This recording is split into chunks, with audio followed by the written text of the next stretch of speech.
الحمد لله نحمده ونستعينه ونستغفره ونستهديه ونؤمن به ونتوكل عليه ونعوذ بالله من شرور أنفسنا ومن سيئات أعمالنا من يهد الله فهو المهتد ومن يضلل فلن تجد له وليا مرشدا أشهد أن لا إله إلا الله وحده لا شريك له وأشهد أن نبينا محمدا عبده ورسوله أرسله بالهدى ودين الحق ليظهره على الدين كله ولو كره المشركون اللهم صل على رسولك سيدنا محمد وعلى آل سيدنا محمد اللهم بارك على سيدنا محمد وعلى آل سيدنا ومولانا وحبيبنا ومنجينا وهادينا ومرشدنا وشفيعنا وإمامنا وقدوتنا وقرة أعيننا محمد كما صليت وباركت على خليلك إبراهيم وآل خليلك إبراهيم إنك حميد مجيد يا أيها الذين آمنوا اتقوا الله حق تقاته فلا تموتن إلا وأنتم مسلمون أعوذ بالله من الشيطان الرجيم بسم الله الرحمن الرحيم أفلم يسيروا في الأرض فتكون لهم قلوب يعقلون بها أو آذان يسمعون بها فإنها لا تعمى الأبصار ولكن تعمى القلوب التي في الصدور. സഹോദരന്മാരെ, സഹോദരികളെ, തഖ്വയുള്ളവരായിരിക്കണമെന്ന് എന്നെയും നിങ്ങളെയും ഉണർത്തുകയാണ്. അള്ളാഹു നമ്മെ എല്ലാവരെയും സജ്ജനങ്ങളിൽ ഉൾപ്പെടുത്തി അനുഗ്രഹിക്കുമാറാകട്ടെ. എല്ലാവർക്കും ഹൃദ്യവും സമൃദ്ധവും അനുഗ്രഹീതവുമായ പെരുന്നാൾ ആശംസകൾ നേരുന്നു. പെരുന്നാളെന്ന് പറയുന്നത് നമുക്കറിയാവുന്നതുപോലെ നോമ്പിൻ്റെ ഒടുവിലായി വരുന്ന ഒരാഘോഷമാണ്. ഈ ആഘോഷങ്ങൾക്ക് മതകീയ മാനങ്ങളുണ്ടാകും എപ്പോഴും. പക്ഷേ അത് മതപരമായ കാരണങ്ങളാലാണ് ആഘോഷം സംഭവിക്കുന്നതെങ്കിലും സംഭവിച്ചു കഴിഞ്ഞാൽ പിന്നെ അത് എല്ലാ മനുഷ്യരുടേതുമായി തീരും. അങ്ങനെയാണ്. കാരണം മതകീയമാകാം, പക്ഷേ ആഘോഷം മനുഷ്യരുടേതാണ്. അതുകൊണ്ട് തന്നെ ആഘോഷത്തിൻ്റെ മതം അന്വേഷിക്കുന്നതിൽ യാതൊരു കാര്യവുമില്ല. മാത്രവുമല്ല, ആഘോഷമായി തീരുന്നത് എല്ലാവരും അത് ഉൾക്കൊണ്ട് അതിൽ പെടുമ്പോഴാണ്. ഏതെങ്കിലും ഒരു വിഭാഗം മാത്രം ആഘോഷിക്കുന്നതിനെ ആഘോഷമെന്ന് പറയില്ല, അത് ആചാരമാണ്. ആഘോഷമെന്ന് പറയുന്നത് മനുഷ്യ സമൂഹം മുഴുവനും ഉൾപ്പെടുന്ന ഒരു പ്രക്രിയയുടെ പ്രതിഭാസത്തിൻ്റെ പേരാണ്. അപ്പോൾ ഇത് മുസ്ലിങ്ങളുടെ മാത്രം പെരുന്നാളാണ് എന്ന് പറയുന്നത് അർത്ഥശൂന്യമാണ്. മുസ്ലിങ്ങളുടെ ആചാരമായിട്ടുള്ള അനുഷ്ഠാനമായിട്ടുള്ള നോമ്പിൻ്റെ അവസാനമാണ് പെരുന്നാൾ വന്നത് എന്നത് നേര്. പക്ഷേ ആഘോഷമാകുമ്പോൾ അത് എല്ലാവരും കൂടി ഉൾക്കൊള്ളേണ്ടതായിട്ടുണ്ട്. ഈ മതകീയം എന്ന് പറയുന്നതിൻ്റെ അർത്ഥവും വ്യാപ്തിയൊക്കെ മാറിയിട്ടുണ്ട്. എല്ലാ മതങ്ങൾക്കും മതകീയമുണ്ടെന്നും എല്ലാ മതങ്ങളും ഇതുപോലെ തന്നെ മനുഷ്യരുടെ നന്മയ്ക്ക് വേണ്ടിയാണ് പ്രയത്നം ചെയ്യുന്നത് എന്നും നാം ഉൾക്കൊള്ളണം. എല്ലാ മതങ്ങൾക്കും അതിൻ്റെതായ വൈജ്ഞാനികമായ അടിത്തറയും വൈജ്ഞാനികമായ പാരമ്പര്യവുമുണ്ട്. ഇത് പരസ്പരം അംഗീകരിക്കുമ്പോഴേ നമുക്ക് ആഘോഷങ്ങളുടെയൊക്കെ മൂല്യം മനസ്സിലാവുകയുള്ളൂ. അതുകൊണ്ട് നാം എപ്പോഴാണോ മനുഷ്യരുടെ ആഘോഷമാക്കി നമ്മുടെ ആഘോഷങ്ങളെ പരിവർത്തിപ്പിക്കുന്നത്, അപ്പോൾ മാത്രമാണ് യഥാർത്ഥത്തിൽ ആഘോഷത്തിൻ്റെ തലത്തിലേക്ക് ഇത് ഉയരുന്നത്. അല്ലെങ്കിൽ അത് കേവലം ഒരു ആചാരം മാത്രമായി ഒതുങ്ങിപ്പോകും. അല്ലാഹു അക്ബർ, അല്ലാഹു അക്ബർ, അല്ലാഹു അക്ബർ, ലാ ഇലാഹ ഇല്ലല്ലാഹു വല്ലാഹു അക്ബർ, അല്ലാഹു അക്ബർ വലില്ലാഹിൽ ഹംദ്. മനുഷ്യൻ്റെ ജീവിതം കുറഞ്ഞ കാലത്തേക്ക് ഈ ഭൂമിയിലുള്ളതാണ്. അത് കൂടിപ്പോയാലൊരു 100-120 വയസ്സ് വരെയൊക്കെയാണ് നമുക്ക് കാണാൻ കഴിയുന്നത്. അത് വളരെ വളരെ അപൂർവമാണ് അത്രയൊക്കെ എത്തുന്നത്. അപ്പോൾ കുറഞ്ഞ കാലമാണ് നമ്മൾ ജീവിക്കുക. ഈ ജീവിക്കുന്ന കാലം നമ്മൾ സന്തോഷിച്ച് ജീവിക്കുന്നത് കാണാനാണ് പഠിച്ചവനിഷ്ടം. നമ്മൾ മസിൽ പെരുപ്പിച്ച് എന്തോ ഇടുത്തി തലയിൽ വീഴാൻ പോകുന്നു എന്നതുപോലെ ഇരുന്ന് ഖബറിനെക്കുറിച്ചും മരണത്തെക്കുറിച്ചും മാത്രം ആലോചിച്ച് നിലവിളിച്ചും കരഞ്ഞും തപിച്ചും ജീവിക്കുകയല്ല. നമ്മൾ ചിരിച്ചും ആനന്ദിച്ചും ജീവിക്കുന്നത് കാണാനാണ് സ്രഷ്ടാവിൻ്റെ ഇഷ്ടം. നമ്മുടെ മക്കളെ നമ്മളെങ്ങനെ കാണാനാണ് ഇഷ്ടപ്പെടുന്നത്? എപ്പോഴും കരഞ്ഞ് ജീവിക്കുന്ന മക്കളെ കണ്ടാൽ നമുക്ക് സന്തോഷം ഉണ്ടാവുമോ? നമ്മുടെ വീട്ടിന് സന്തോഷം ഉണ്ടാവുമോ? എങ്കിൽ അള്ളാഹു സൃഷ്ടിച്ച ഈ മനോഹരമായ ഭൂമിയുണ്ടല്ലോ, ഈ ഭൂമിയെ സന്തോഷകരമാക്കാനാണ് പഠിച്ചത് നമ്മളിങ്ങോട്ട് പറഞ്ഞയച്ചത്, അല്ലാതെ കരഞ്ഞ് തപിച്ച് ജീവിക്കാനല്ല. അതുകൊണ്ട് മതം എന്നാൽ കരച്ചിലല്ല, മതം എന്നാൽ മരണത്തെ കാത്തിരിക്കലല്ല, മതം എന്നാൽ ജീവിക്കലാണ് എന്ന് നാം പഠിക്കേണ്ടതുണ്ട്. ആനന്ദിച്ച് ജീവിക്കണം, സന്തോഷിച്ച് ജീവിക്കണം, ജീവിതത്തെ അതിൻ്റെ വർണ്ണാഭമായ അർത്ഥത്തിൽ ആഘോഷിക്കണം. ഈ ജീവിതം ആഘോഷിക്കാനുള്ളതാണ്. അതിൻ്റെ അർത്ഥം പരിധി വിട്ടു പോവുക എന്നുള്ളതല്ല. ആഘോഷം എന്നത് നമ്മുടെ ആനന്ദവുമായി ബന്ധപ്പെട്ടതാണ്. അതിനാൽ ജീവിതം തുലച്ചു കളയാതിരിക്കാൻ വിശ്വാസികൾക്ക് ബാധ്യതയുണ്ട്. അല്ലാഹു അക്ബർ, അല്ലാഹു അക്ബർ, അല്ലാഹു അക്ബർ, ലാ ഇലാഹ ഇല്ലല്ലാഹു വല്ലാഹു അക്ബർ, അല്ലാഹു അക്ബർ വലില്ലാഹിൽ ഹംദ്. ഈ പെരുന്നാളിൻ്റെ പ്രധാനപ്പെട്ട ഒരു സന്ദേശമായി എനിക്ക് നിങ്ങളോട് പറയാനുള്ളത് ചിന്തിക്കുക എന്നാണ്. ചിന്തിക്കുക, യുക്തി ഉപയോഗിക്കുക, ചോദ്യങ്ങൾ ചോദിക്കുക, മനനം ചെയ്യുക. ഇതില്ലാത്തതാണ് മതത്തിൻ്റെ പ്രശ്നം. നമ്മെ ആരൊക്കെയോ ചിന്തിക്കാതിരിക്കാൻ പ്രേരിപ്പിക്കുന്നുണ്ട്. നമ്മുടെ ചിന്തകൾക്ക്, നമ്മുടെ ബുദ്ധിക്ക്, നമ്മുടെ തലച്ചോറിന് ആരൊക്കെയോ താഴിട്ട് പൂട്ടിക്കളയുന്നുണ്ട്. ചോദ്യങ്ങൾ ചോദിക്കരുത്, നരകത്തിൽ എത്തിപ്പെടുമെന്ന് ആരൊക്കെയോ നമ്മെ ഭീഷണിപ്പെടുത്തുന്നുണ്ട്. നിങ്ങൾ മുസ്ലിം ആകണമെങ്കിൽ ചോദ്യങ്ങൾ ചോദിച്ചു തുടങ്ങണം. നിങ്ങളൊരു വിശ്വാസിയാകണമെങ്കിൽ നിങ്ങളുടെ ബുദ്ധി ഉപയോഗിക്കണം, ചിന്തകൾ ഉപയോഗിക്കണം.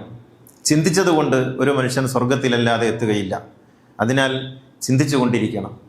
പൗരോഹിത്യവും അധികാരികളും ഉണ്ടാക്കിയിട്ടുള്ള മതത്തിൻ്റെ തിട്ടൂരങ്ങളിൽ നിന്ന് പടച്ചവൻ്റെ വിശാലമായ ലോകത്തേക്ക് മാറിപ്പോകണമെങ്കിൽ ചിന്ത എന്ന ആയുധം മാത്രമേ നമ്മുടെ കൈകളിലുള്ളൂ. അള്ളാഹു പറയുന്നത് ചിന്തിക്കാത്തവൻ ഏറ്റവും നികൃഷ്ട ജീവിയാണ് എന്നാണ്. പ്രവാചകൻ പറയുന്നത് അൽ ഇൽമു ഖസാഇനുൻ, ജ്ഞാനം ആണ് ദൈവത്തിൻ്റെ ഭണ്ഡാരം. മിഫ്താഹുഹാ അസ്സുആൽ, ചോദ്യങ്ങൾ ചോദിക്കുകയാണ് ജ്ഞാനത്തിൻ്റെ താക്കോൽ. അതുകൊണ്ട് വസ്അലു യർഹമുക്കുമുല്ലാഹ്, നിങ്ങൾ അള്ളാഹുവിൻ്റെ അനുഗ്രഹങ്ങൾക്ക് ഉടയവരായി തീരണമെങ്കിൽ ചോദ്യങ്ങൾ ചോദിച്ചുകൊണ്ടിരിക്കണം എന്നാണ് പ്രവാചകൻ പറഞ്ഞിട്ടുള്ളത്. ചോദ്യങ്ങൾ ചോദിച്ചുകൊണ്ടിരിക്കണം. എന്തുകൊണ്ടങ്ങനെ എന്ന് ചോദിക്കണം. അത് മതത്തിൻ്റെ മേഖലയിൽ ചോദ്യങ്ങൾ പാടില്ലെന്ന് ആരൊക്കെയോ നമ്മെ ഭീഷണിപ്പെടുത്തിക്കൊണ്ടിരിക്കുന്നു. അത് തെറ്റാണ്. ചോദ്യങ്ങൾ ചോദിക്കുകയും ബുദ്ധി ഉപയോഗിക്കുകയും ചെയ്യണം. പ്രവാചകൻ മറ്റൊരിക്കൽ പറഞ്ഞു, ഖിവാമുൽ മർഇ അഖ്ലുഹു, മനുഷ്യൻ്റെ മൂല്യം അവൻ്റെ ബുദ്ധിയാണ്. വലാ ദീന ലിമൻ ലാ അഖ്ല ലഹു, യുക്തി ഉപയോഗിക്കാത്തവർക്ക്, ലോജിക് ഉപയോഗിക്കാത്തവർക്ക് ദീനില്ല എന്നാണ് പ്രവാചകൻ പറഞ്ഞിരിക്കുന്നത്. മതം എന്നാൽ യുക്തിയാണ്. യുക്തിയെ പടിക്കുപുറത്ത് വെച്ചിട്ട് വേണം മതം ഉൾക്കൊള്ളാൻ എന്നാരാണ് നമ്മെ പഠിപ്പിച്ചിട്ടുള്ളത്? അതിനാൽ ചിന്തിക്കുക എന്നുള്ളത് നമ്മുടെ നിസ്കാരം പോലെ അല്ലെങ്കിൽ അതേക്കാൾ കൂടുതൽ വലിയ ബാധ്യതയാണ് എന്നാണ് നാം മനസ്സിലാക്കേണ്ടത്. ഖുർആൻ ചോദിക്കുന്ന ഒരു ചോദ്യമുണ്ട്, അഫലാ യതദബ്ബറൂനൽ ഖുർആൻ അം അലാ ഖുലൂബിൻ അഖ്ഫാലുഹാ, എന്തുകൊണ്ടാണ് നിങ്ങൾ ചിന്തിക്കാത്തത്? ഖുർആനിൽ നിങ്ങൾ എന്തുകൊണ്ടാണ് ചിന്തിക്കാത്തത്? ആരാണ് നിങ്ങളുടെ ബുദ്ധിക്ക് താഴിട്ട് കളഞ്ഞത് എന്ന് ഖുർആൻ ചോദിക്കുന്നുണ്ട്. ഖുർആൻ മറ്റൊരിടത്ത് പറയുന്നു, വമസലുല്ലദീന കഫറൂ കമസലില്ലദീ യൻഇഖു ബിമാ ലാ യസ്മഉ ഇല്ലാ ദുആഅൻ വനിദാഅ സുമ്മുൻ ബുക്മുൻ ഉംയുൻ ഫഹും ലാ യഖിലൂൻ. ചിന്തിക്കാത്ത, അന്ധരും ബധിരരുമായി നടക്കുന്ന, ഊമകളായി നടക്കുന്ന മനുഷ്യർ, അവരാണ് യഥാർത്ഥത്തിൽ നിഷേധികളെന്ന് ഖുർആൻ പറയുന്നുണ്ട്. നാം ആലോചിക്കുക, ചിന്തിക്കുക, മനനം ചെയ്യുക എന്നുള്ളത് യഥാർത്ഥത്തിൽ നമ്മൾ ആരും ചെയ്യുന്നില്ല. നമുക്ക് വേണ്ടി ആരോ ചെയ്യുന്നു എന്നാണ് നമ്മൾ വിചാരിക്കുന്നത്. നമുക്ക് വേണ്ടി ഏതോ ഒരു തലപ്പാവ് ധരിച്ച പുരോഹിതൻ അല്ലെങ്കിൽ താടി നീട്ടിയ പുരോഹിതൻ നമുക്ക് വേണ്ടി ചിന്തിക്കുമെന്നും നമ്മളൊന്നും ചിന്തിക്കേണ്ടതില്ലെന്നും നമ്മളിങ്ങനെ അപ്പം ചൂട്ട് തിന്നാൽ മതിയെന്നുമാണ് നമ്മെ ആരൊക്കെയോ ധരിപ്പിച്ചിട്ടുള്ളത്. അതല്ല, നിങ്ങൾ നിസ്കരിക്കുന്നത് പോലെ നിർബന്ധമാണ് ചിന്തിക്കുക എന്നുള്ളത്. ചിന്തിച്ചിട്ടാണ് ദൈവത്തിലേക്ക്, അള്ളാഹുവിലേക്ക് എത്തിച്ചേരേണ്ടത്. ഖുർആൻ പറയുന്നത്, ഇന്ന ശർറദ്ദവാബി ഇൻദല്ലാഹി അസ്സുമ്മുൽ ബുക്മുല്ലദീന ലാ യഅഖിലൂൻ, ചിന്തിക്കാത്ത മനുഷ്യരാണ് ഭൂമിയിലെ ഏറ്റവും നികൃഷ്ട ജീവികൾ എന്ന്. ഇന്ന ശർറദ്ദവാബി, ഏറ്റവും മോശപ്പെട്ട ജീവികൾ ചിന്തിക്കാത്ത മനുഷ്യരാണെന്ന് ഖുർആൻ പറയുന്നുണ്ട്.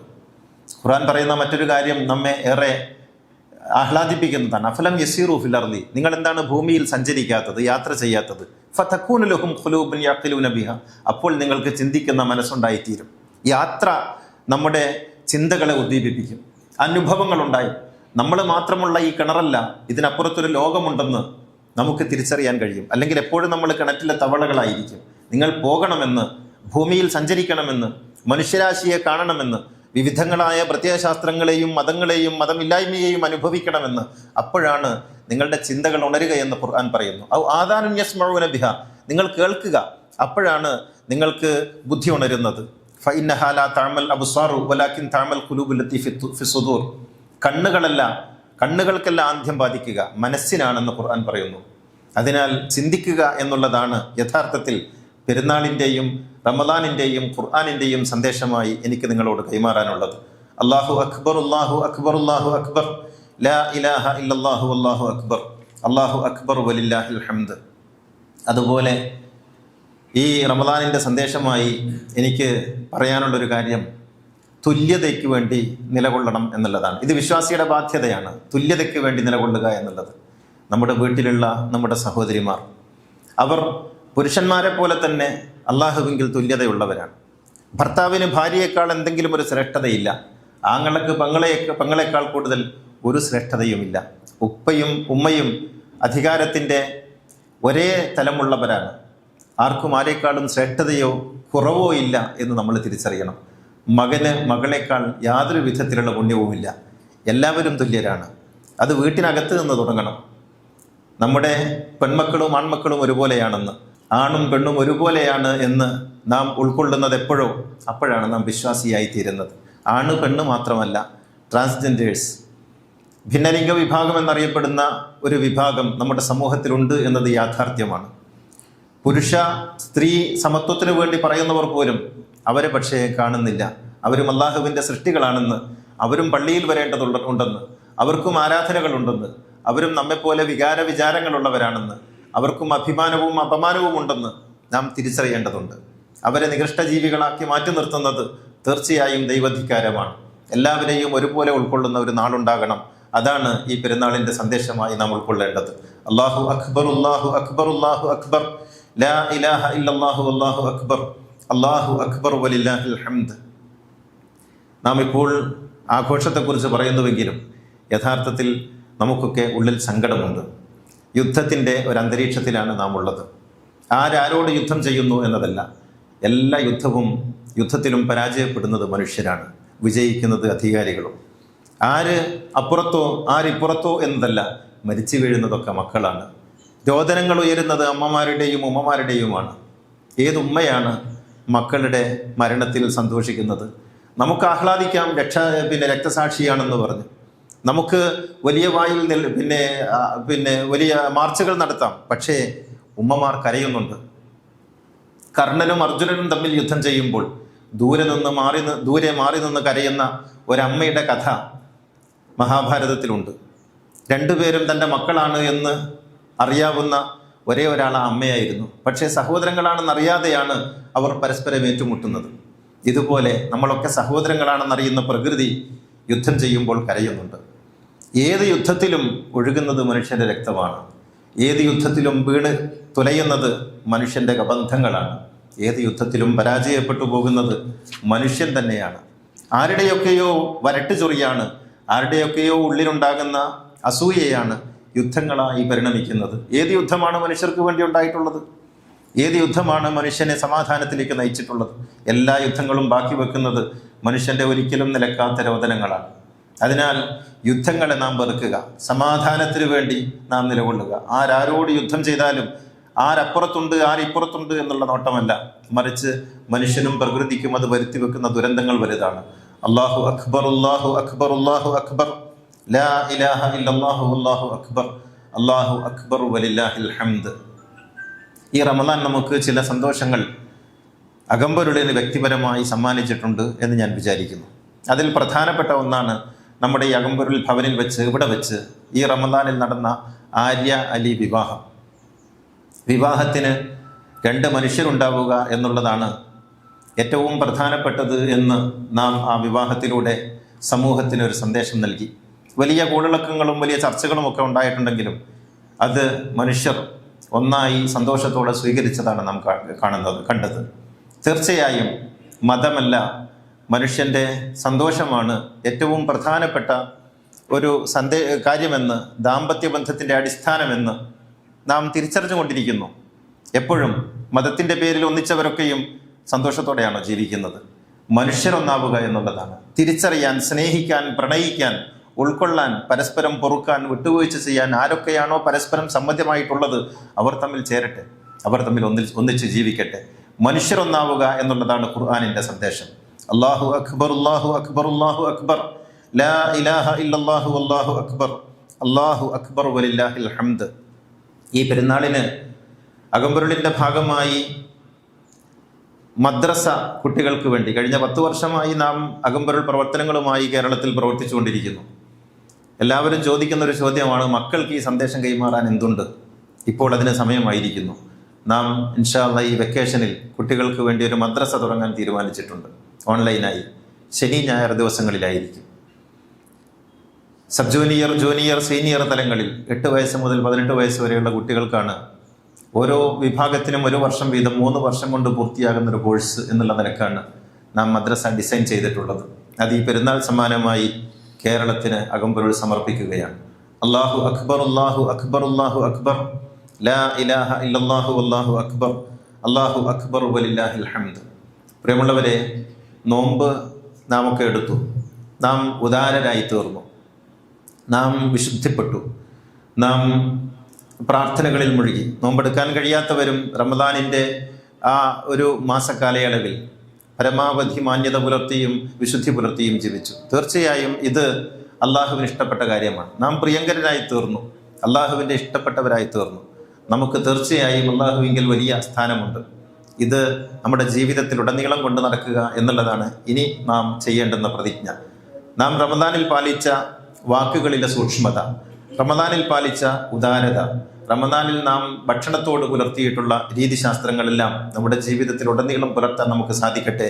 അല്ലാഹു അക്ബർ, അല്ലാഹു അക്ബർ, അല്ലാഹു അക്ബർ, ലാ ഇലാഹ ഇല്ലല്ലാഹു വല്ലാഹു അക്ബർ, അല്ലാഹു അക്ബർ വലില്ലാഹിൽ ഹംദ്. ഖുത്ബയ്ക്ക് ശേഷം ഇവിടെ വന്നു ചേർന്നിട്ടുള്ള ആളുകൾ, ചില ആളുകളൊക്കെ പാട്ട് പാടാൻ കഴിവുള്ളവരാണ്. അവരൊക്കെ പാട്ടുപാടിയും ഈ പെരുന്നാളിൻ്റെ ആഘോഷം നമുക്ക് ആ രീതിയിൽ ആഘോഷിക്കാം. സംഗീതം പാടില്ലെന്ന് പറഞ്ഞ് ആരൊക്കെയോ ജീവിതത്തിൻ്റെ എല്ലാ ആർദ്രതകളിൽ നിന്നും നമ്മെ അകറ്റുന്നുണ്ട്. അതിന് നമുക്ക് പള്ളിയിൽ വെച്ച് തന്നെ പാട്ടുപാടി മറുപടി പറയാം.